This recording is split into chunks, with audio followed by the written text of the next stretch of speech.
নমস্কার, আমি মৌমিতা। আমার কবিতা পাঠ চ্যানেলে আমার সকল শ্রোতা বন্ধু এবং দর্শক বন্ধুকে আন্তরিক শুভকামনা জানিয়ে আজকের গল্প পাঠ শুরু করছি। আজ আমি আপনাদেরকে পড়ে শোনাব বুদ্ধদেব গুহর লেখা একটি চমৎকার প্রেমের গল্প। গল্পের নাম প্রাপ্তি। শুনতে থাকুন আজকের গল্প প্রাপ্তি। চাঁদরাত 5টা। একটু আগে ধুলো উড়িয়ে চলে গেল। এখন অনেকক্ষণের জন্যে চাঁদুয়া গ্রামে আর কোনো শোরগোল নেই। এখন সকাল 9টা। বর্ষার বেলা, আকাশে রাশ রাশ মেঘ জমেছে।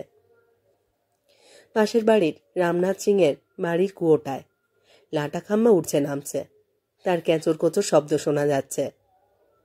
সোমা ঘর থেকে বারান্দায় এলো। উঠোনে শাড়ি সায়া সব ঝুলছিল। কাল বৃষ্টি হওয়ায় শুকোয়নি। সেগুলোতে হাত দিয়ে দেখল শুকিয়েছে কিনা। তারপর বারান্দায় এসে রান্নাঘরের দিকে চেয়ে বলল, রুক্মিণী, চা এলাও। রুক্মিণী চা বানিয়ে নিয়ে এলো। সমস্ত দিনে এই সময়টুকু, শুধু এই সময়টুকুই সোমার নিজের সময়, একান্ত নিজস্ব সময়। এই সময়ের উপরে আর কারোরই দাবি নেই। এই সময়টায় বারান্দায় বসে চা খেতে খেতে ও অনেক কিছু ভাবে। ভাবতে ভাবতে পেঁপে গাছে বসা অবাধ্য কাককে মাঝে মাঝে হুস হুস করে হাত দিয়ে তাড়িয়ে দেয়। সেই সময় ওর ইচ্ছে করে ওর অলস মনে আলসেতে যে দুঃখের ভাবনার করুণ কাকটা বারে বারে মানা না শুনে উড়ে এসে বসে, তাকেও যদি সে এমন ভাবে হুস হুস করে তাড়াতে পারত তাহলে বোধহয় খুবই ভালো হতো। প্রত্যেক মানুষের, বিশেষ করে প্রত্যেক মেয়ের জীবনে কিছু কিছু পুরনো কথা থাকে যা ভুলে যেতে ইচ্ছা করে। আবার কিছু কিছু বিস্তৃত প্রায় উষ্ণ কথাকে দু হাতে বুকের মধ্যে আশ্লেষে জড়িয়ে ধরে উজ্জ্বল উদ্ভাসিত করে রাখতে ইচ্ছা করে। দিনের এই সময়টাতে সোমা সেই সব বহুবর্ণ উলের লাচির মতো নরম কথাগুলি নিয়ে মনের আঙুলে নাড়াচাড়া করে। ছোটুয়াকে মুদির দোকানে পাঠিয়েছিল। দরজার শিকলে আওয়াজ তুলে ছোটুয়া দৌড়ে ঢুকলো উঠোনে। ও হাঁপাচ্ছিল। হাঁপাতে হাঁপাতে বলল, माईजी, कलकत्ता से एक बाबू आया यही बस में। साहब का बारे में पूछते थे दुकान में, हम साथ में लेते आया। সোমা অবাক হলো, বিরক্ত হলো। ভাবলো নিশ্চয় শ্যামল এসেছে। ওর মেজ ভাসুরের বড় ছেলে, চাকরির জন্য লিখেছিল। কলকাতার লোকেরা ভাবে বাইরে যেন চাকরি গড়াগড়ি যাচ্ছে। তার উপর চাকরি দু একটা থাকলেও এদিকে বাঙালির ছেলেকে ভয়ে কেউ নিতে চায় না। এমনই সুনাম হয়েছে এখন কলকাতার। না করা সত্ত্বেও বলা নেই কওয়া নেই, এখানে একেবারে সশরীরে হাজির। মনে মনে বিরক্ত হলো সোমা। ছোটুয়ার সঙ্গে উঠোনের প্রান্ত অবধি এগিয়ে গিয়ে দরজাটা পুরো খুলল। দরজা খুলেই অবাক হয়ে গেল। মেয়েদের ডান হাতে ছোট্ট সুটকেসটা আর বাঁ হাতে এক বাক্স মিষ্টি নিয়ে একটা সবুজ খদ্দরের পাঞ্জাবি আর পায়জামা পরে গাছতলা দিয়ে হেঁটে আসছিল। সোমা অনেকক্ষণ কোনো কথা বলল না, চুপ করে ওইদিকে চেয়ে রইল। ও সমস্ত মেঘলা মন খারাপ সকালটা দারুণ এক অপ্রত্যাশিত ভালো লাগায় ভরে গেল। ওকে চুপ করে থাকতে দেখে ছোটুয়া বলল, का माई जी, आप ही बाबू के पहचानते नहीं? सोमा हासलो, बोलो, कोशिश तो कर रहा है, आने तो नजदीक में, अभी तक पहचाना नहीं। বলে নিঃশব্দে হাসলো। মেয়েদের দরজার কাছে আসতে সোমা হাত বাড়িয়ে সুটকেসটা নিল। বলল, বাবা কি ভারী, যেন পাথর। কি আছে এতে? মেয়েদের রুমাল বের করে ঘাম মুছতে মুছতে হাসলো। বলল, তোমার মন। সোমাকে ভীষণ খুশি খুশি দেখালো। বলল, আসুন আসুন, ভিতরে আসুন। মেয়েদের শুধলো, সুনন্দ কোথায়? ও তো ট্যুরে গেছে, পরশু ফিরবে। যা, এত কষ্ট করে এত মাইল বাসে করে এলাম। বাড়িতে গৃহস্বামী না থাকলে অযাচিত অতিথি কি রাত্রিবাস করে? অতএব কষ্টই সার। থাকা হবে না। খুব হতাশ দেখালো বেদেকে। সোমা বলল, চলুন ভিতরে চলুন, বসুন। পরক্ষণেই গলা চড়িয়ে বলল, রুক্মিণী, জলদি চায় কা পানি बैठाओ। মশার ঘরে সবকটা জানালা দরজা খুলে দিল সোমা। গোল টেবিলে একটা ক্রুশের কাজ করা টেবিল ক্লথ, দেওয়ালে দুটি জল রঙা ছবি, একটা ছোট্ট বুককেস, তার উপরে সুনন্দ আর সোমার বিয়ে সময়কার তোলা ছবি ইনলার্জ করা। মেয়েদের চেয়ারে বসে পড়ল। তারপর সোমার দিকে চেয়ে বলল, তুমি কিন্তু বেশ মোটা হয়ে গেছ। হয়েছি বুঝি? হাসল সোমা। বলল, বিয়ের পর তো বেকার হয়ে গেছি, দুপুর বেলাটায় কিছু করবার নেই। এখানে একটা বাচ্চাদের স্কুল আছে, একেবারেই বাচ্চাদের, ভাবছি এমনি পড়াবো ওদের। এখনো হিন্দিটা ভালো করে রপ্ত হয়নি, তাই শুরু করিনি। মেয়েদের কথা বলল না, এক দৃষ্টে সোমার দিকে চেয়ে রইল। আস্তে আস্তে বলল, তুমিও একটা বাচ্চা, বড় ছটফট করছো, স্থির হয়ে বসো তো। কতদিন তোমাকে দেখি না, একটু ভালো করে কাছ থেকে দেখি তোমাকে। সোমা বসলো উল্টো দিকে চেয়ারে, স্থির হয়ে বসলো, কিন্তু মুখে বলল, থাক, আর বেশি দেখতে হবে না। তারপরই বলল, অসভ্য, আমার চিঠির উত্তর দেননি কেন? মেদে চুপ করে রইল। সোমা আবার বলল, কি কথা বলছেন না যে? মেদে বলল, উত্তরে এত কিছু লিখবার ছিল যে অনেক রাতের ঘুম নষ্ট করেও উত্তরের খসড়াটা ঠিক হলো না, তাই ভাবছিলাম তোমার কাছে চলে আসি, নিজে গিয়েই উত্তরটা দিই। সোমা বলল, একা এলেন যে, মিলুদিকে নিয়ে এলেন না? নিয়ে এলেন না কেন? মেদে হঠাৎ শুকনো মুখ তুলে তাকালো। বলল, একা এসেছি বলে বুঝি তুমি খুশি হওনি? ভয় নেই তোমার? তোমার মিলুদিও নেই, সুনন্দও নেই যখন, তোমার কাছে, মানে শুধু তোমার একার কাছে কি আর আমি থাকতে পারি? লোকে কি বলবে? একটুক্ষণ চুপ করে থেকে বলল, ভয় নেই, আমি বিকেলের বাসেই চলে যাব। সোমা মুখ নিচু করে রইল, অস্ফুটে বলল, আহা, আমি যেন তাই বলেছি। গলার স্বরে কেমন একটা বিষাদ ফুটল, কিন্তু গলার স্বর শুনে এই কথা মনে হলো না যে বেঁধে থাকলে ও খুশি হয়, অথচ বেঁধে আসাতে ও যে খুশি হয়েছে সেই খুশিতে কোনো ফাঁকি ছিল না। বেঁধে মুখ নিচু করে সুটকেসটা খুলল, বলল, তোমার জন্য একটা শাড়ি এনেছি, আর চান করে পরো এটা, বুঝেছ?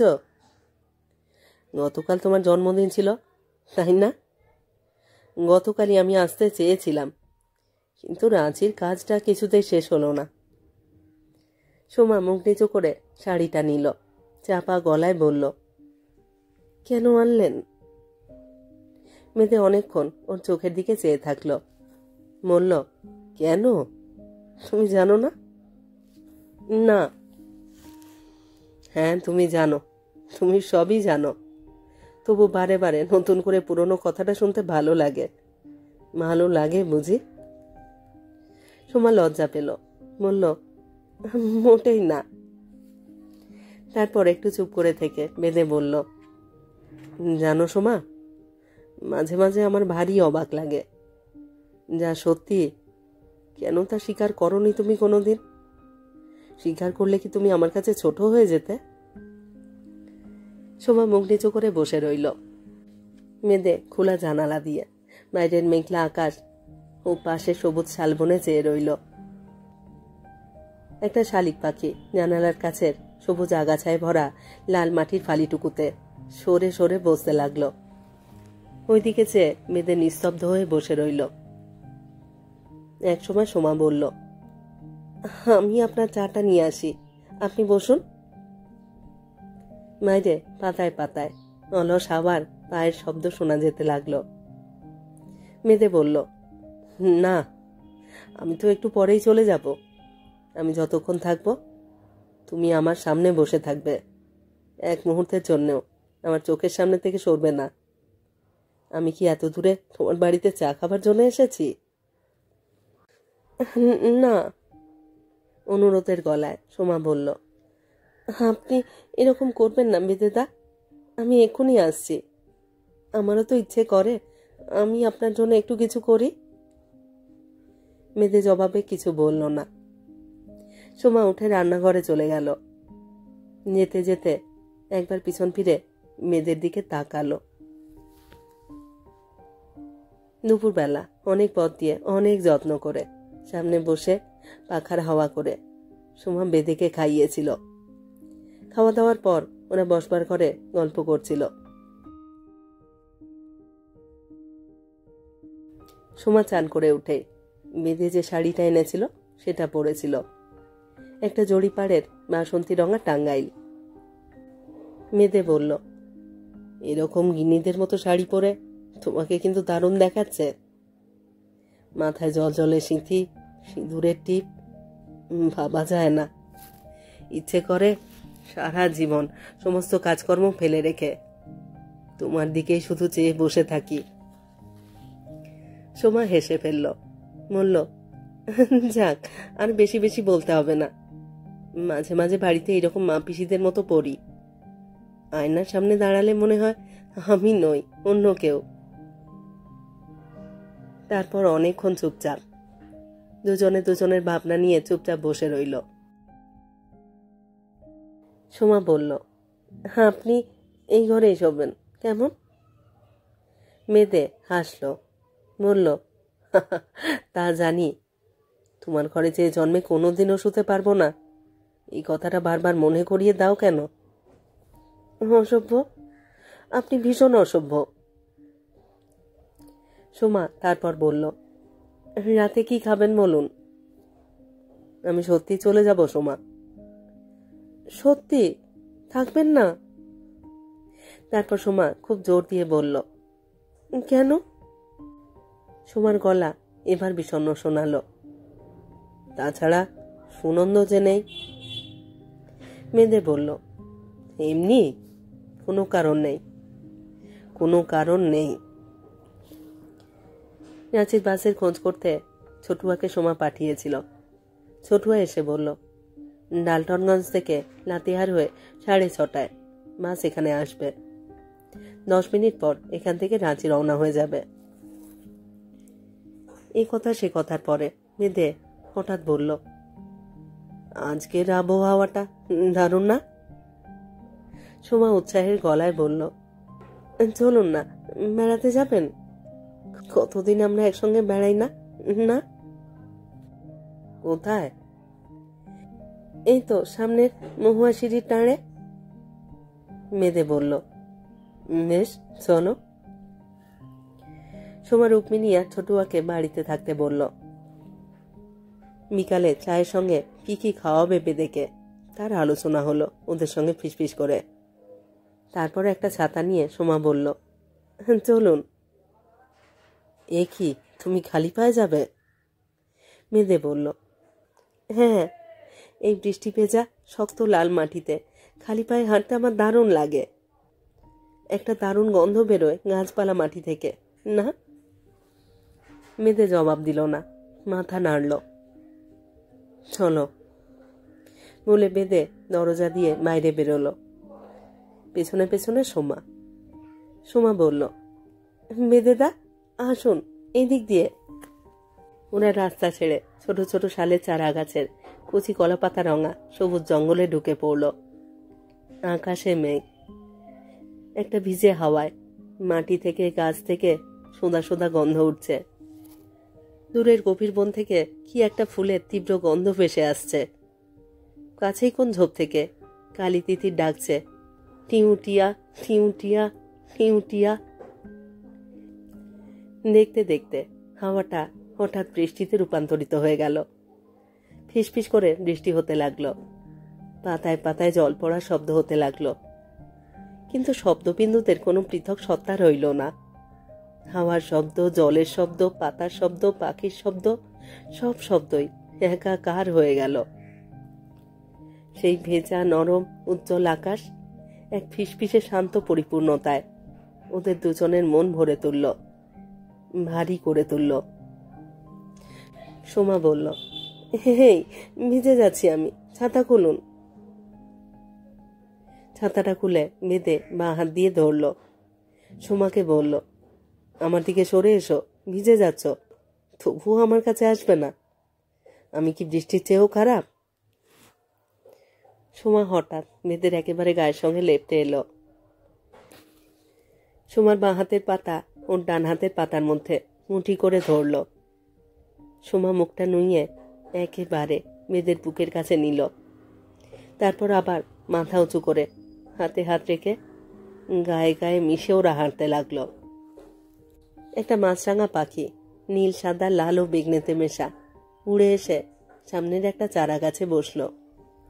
পাখিটার ভারে ভেজা চারা গাছটা দুলতে লাগলো। পরক্ষণেই পাখিটা উড়ে গেল। অপষ্টিয়মান পাখিটার ডানা অনুসরণ করে আকাশে চাইতেই ওরা দেখল যে পাখিটা তার ডানার সব রং একটা দিগন্ত জোড়া রামধনুর গায়ে মুছে দিয়ে শালের জঙ্গলে অদৃশ্য হয়ে গেছে। হাঁটতে হাঁটতে মেতে বলল, আমি এসেছি বলে তুমি খুশি হয়েছো কিনা বললে না?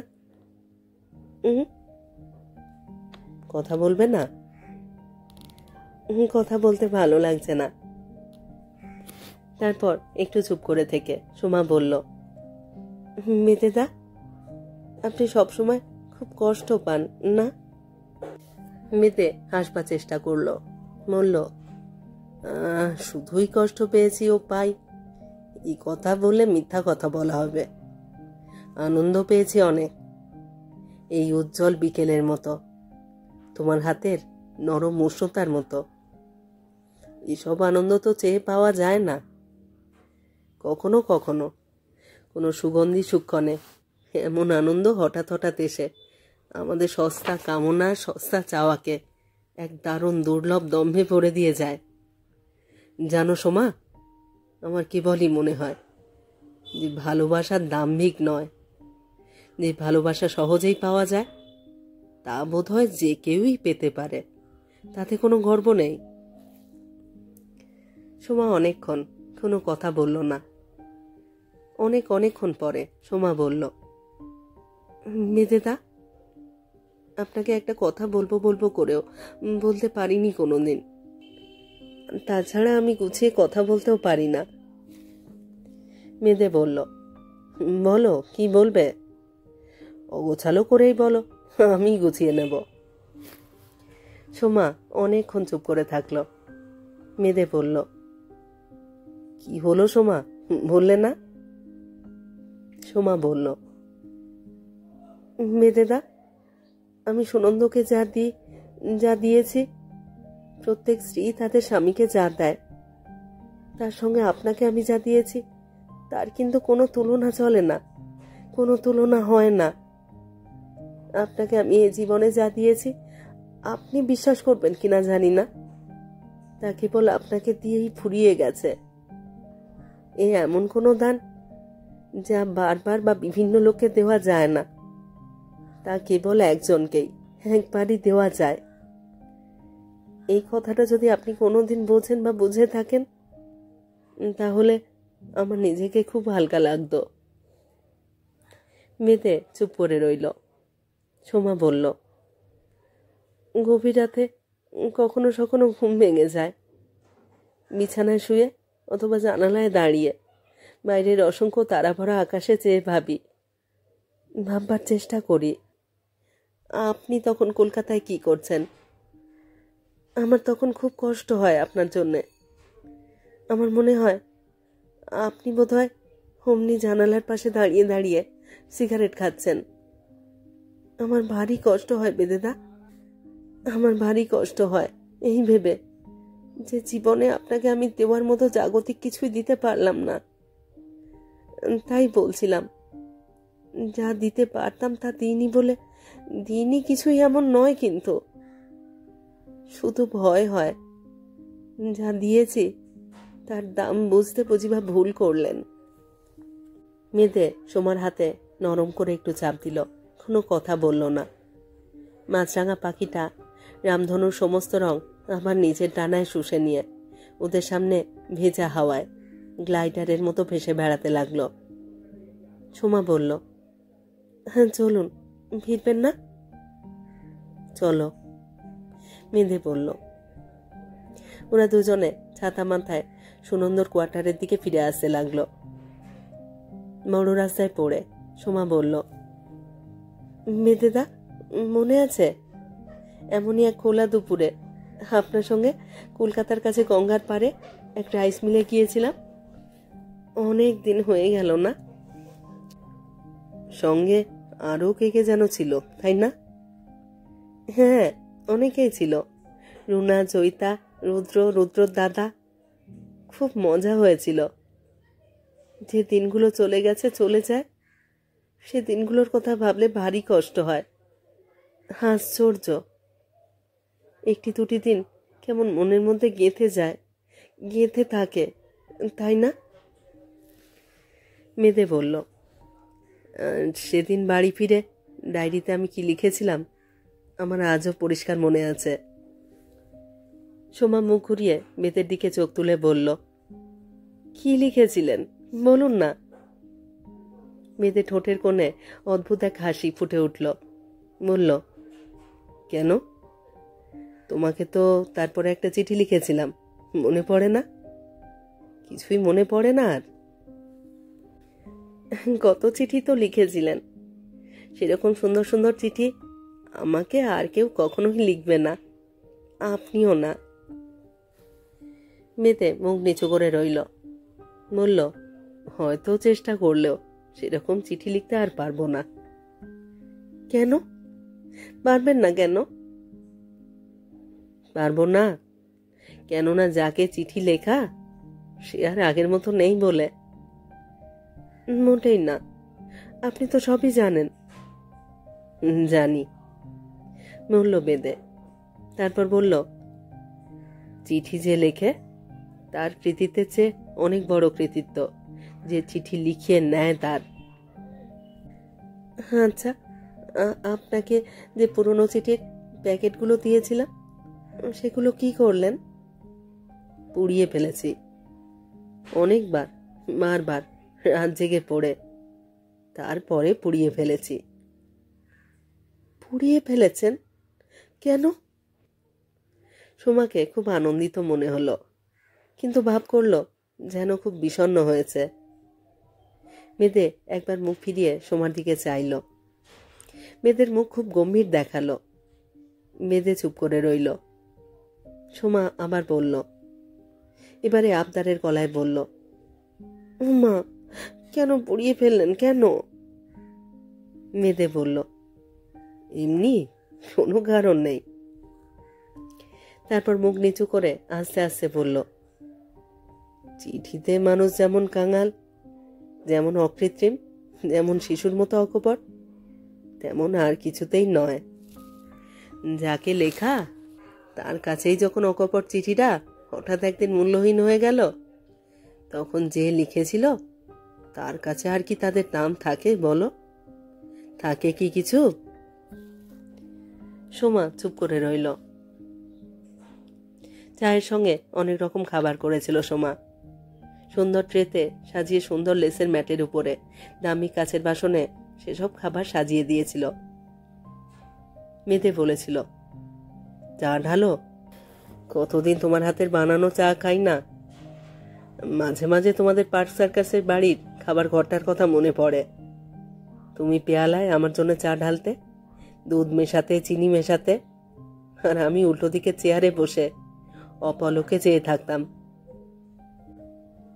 তোমার চোখে কি দেখেছিলাম কি জানি, একজনের দুটি চোখ আমার জীবনের সমস্ত চাওয়া, সমস্ত প্রাপ্তিকে কি মর্মান্তিকভাবে মিথ্যা করে দিল।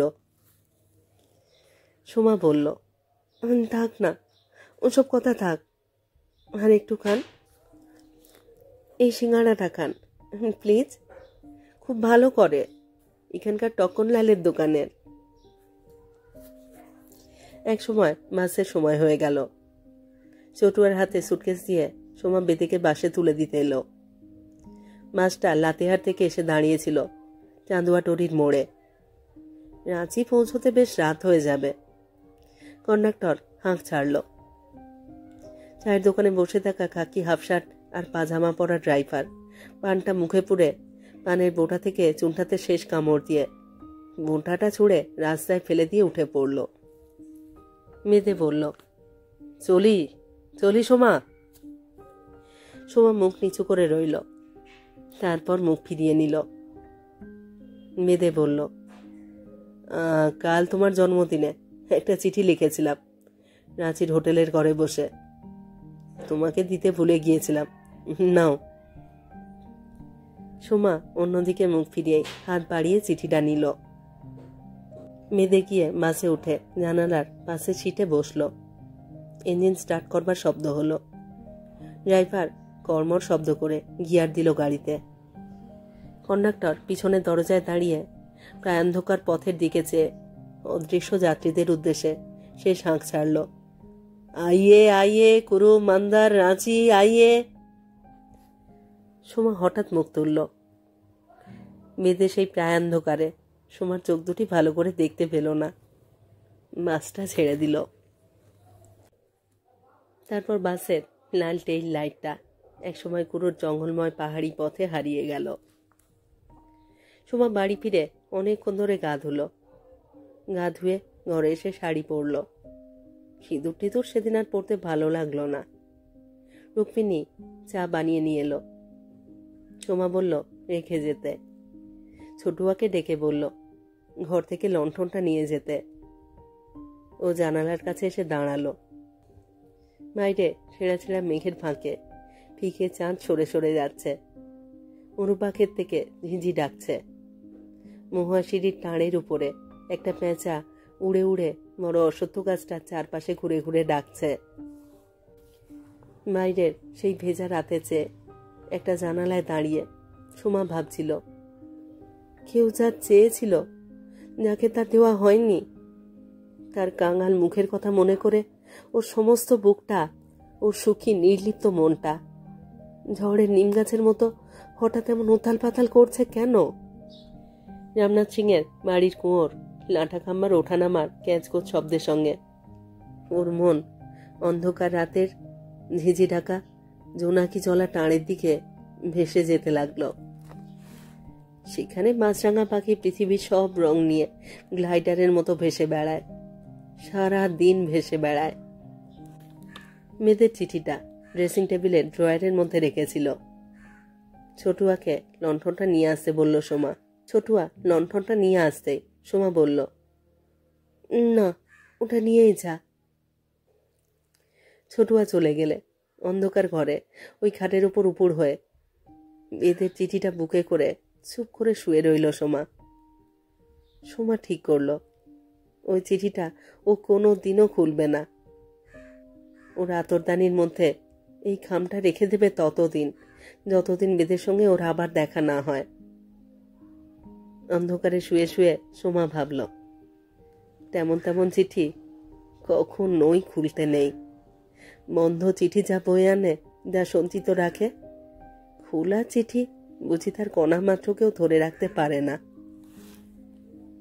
ও জানালায় তাকিয়ে অস্ফুটে বলল, তোমাকে তোমার এই চিঠির সঙ্গে আমার মনের আতরদানিতে চিরদিনের জন্য বন্দি করে রাখবো। তোমার মনের সুগন্ধ আমার সমস্ত জীবন, সমস্ত অস্তিত্ব এক দারুণ সুগন্ধে ভরে দেবে। আমি জানি আমাদের এই আশ্চর্য দুঃখ অথবা আনন্দ আমরা নিজেরা যা, তার চেয়ে আমাদের দুজনকেই অনেক বড় করে দিয়েছে, অনেক বড়, যা আমরা অন্য কোনোভাবেই হতে পারতাম না বেদেদা। ড্রেসিং টেবিলের সামনে লণ্ঠনটা বসিয়ে নিয়ে ভালো করে সাজতে বসলো সোমা। আয়নার সামনে বসে ওর মুখে ভীষণ মিষ্টি এক হাসি ফুটে উঠল। একা ঘরের আলোকিত আয়নায় প্রতিফলিত ওর হাসি ভরা মুখের দিকে চেয়ে ও বলল, বেদেদা, ওরা সকলেই কিন্তু হেরে গেল তোমার কাছে। সোমা চিরদিনের জন্যে, বরাবরের জন্যে তোমার, একমাত্র তোমার একারই থাকলো, চিরদিন তাই থাকবে। তোমার এই পরম প্রাপ্তি কোনো দিনও দৈনন্দিনতার বা পৌনপুনিকতার গ্লানিতে ম্লান হবে না বেদেদা। বিশ্বাস করো, তোমাকে কিন্তু আমি একটুও ঠকাইনি বেদেদা।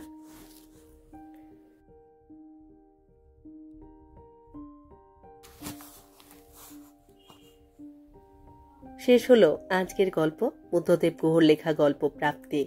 অপূর্ব সুন্দর একটি প্রেমের গল্প, যে প্রেম ব্যবহারে পুরনো হয় না। প্রেম বিরহে মধুর, প্রেম বিরহে সার্থক, প্রেম বিরহে অমলিন হয়ে থাকে। কেমন লাগলো আজকের গল্পটি? কেমন লাগলো আমার পাঠ এবং পরিবেশনা? তা অবশ্যই কমেন্ট বক্সে আমাকে লিখে জানান। প্রত্যেকটি গল্প পড়বার পরে আপনাদের মতামতের অপেক্ষায় থাকি। আপনাদের মতামত আমার কাছে অত্যন্ত মূল্যবান। আপনাদের মতামত আমাকে নতুন কাজের জন্য অনেক অনুপ্রাণিত করে। যদি আমার গল্প নির্বাচন এবং পাঠ আপনাদের ভালো লাগে, অবশ্যই একটি লাইক করবেন এবং গল্পগুলিকে আপনাদের প্রিয়জনের মধ্যে শেয়ার করবার অনুরোধ রইল। আর আপনারা যারা নতুন আসছেন, যারা এখনো আমার কবিতা পাঠ চ্যানেলটি সাবস্ক্রাইব করেননি, তাদের অনুরোধ সাবস্ক্রাইব করে সাথে থাকার। সবাইকেই বলছি নোটিফিকেশন অন রাখার জন্য। প্রত্যেক দিনই একটি করে নতুন গল্প আমার চ্যানেলে আমি পড়ে শোনাচ্ছি। প্রত্যেকটি গল্প আপনাদের সাথে চাই আপনাদের মতামত। সবাই খুব খুব ভালো থাকুন আর থাকুন পরের গল্পের অপেক্ষায়।